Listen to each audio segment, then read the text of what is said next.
बिस्मिल्लाहिर्रहमानिर्रहीम। अस्सलाम वालेकुम to all my YouTube family. Welcome back to my YouTube channel इस्लाम की दुनिया। जी नाजरीन, तो मेरी आज की वीडियो 15 शाबान के रोज़े की फजीलत के बारे में है। वीडियो स्टार्ट करने से पहले आप सबसे रिक्वेस्ट है कि अगर आप मेरे चैनल पर न्यू हैं तो काइंडली मेरे चैनल को सब्सक्राइब कर लें, क्योंकि मेरे चैनल पर ये देखें 96% वो लोग वीडियोस वॉच कर रहे हैं जो मेरे सब्सक्राइबर्स नहीं हैं। तो मेरी आप सबसे रिक्वेस्ट है, जो मेरी वीडियो वॉच कर रहे हैं काइंडली मेरे चैनल को ज़रूर सब्सक्राइब करें, ताकि आने वाली हर इंफॉर्मेटिव वीडियो आप तक पहुंच जाए और मेरी भी हौसला अफजाई हो कि आप लोगों ने मेरा चैनल सब्सक्राइब किया है और कमेंट भी किया करें। स्टार्ट करते हैं अब अपनी वीडियो। 15 शाबान के रोज़े की फजीलत। मेरे नबी करीम सल्लल्लाहु अलैहि वसल्लम ने फरमाया, शाबान मेरा महीना है। और 15 शाबान के रोज़े की फजीलत ये इरशाद फरमाई कि इस 15 शाबान का रोज़ा पिछली 15 शाबान से इस 15 के दरमियान तक जितने भी गुनाह होते हैं हमारे उन सब की माफ़ी करवा देता है। यानी आज के दिन का रोज़ा हमारे पूरे साल के गुनाहों की माफ़ी करवा देता है। सुभान अल्लाह, माशाअल्लाह। दीगर हदीस सियासिता के अंदर भी मौजूद है, उसमें ये मज़कूर है कि नबी करीम सल्लल्लाहु अलैहि वसल्लम शाबान के अक्सर रोज़े रखते थे। और जब आप सल्लल्लाहु अलैहि वसल्लम से इस बारे में पूछा गया कि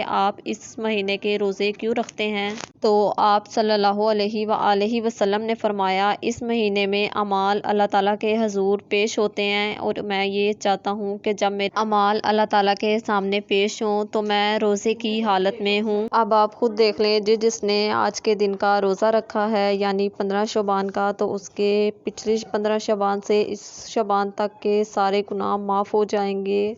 और रोज़ेदार की दुआ तो वैसे भी अल्लाह पाक कबूल करते हैं। और अल्लाह ताला से दुआ है कि अल्लाह ताला हमें खैर व आफियत के साथ रमज़ान तक ले जाए। आमीन सुम्मा आमीन। अगर आपको मेरी वीडियो अच्छी लगी हो तो प्लीज़ मेरे चैनल को ज़रूर सब्सक्राइब करें फॉर मोर इस्लामिक वीडियोज़। अल्लाह हाफिज़।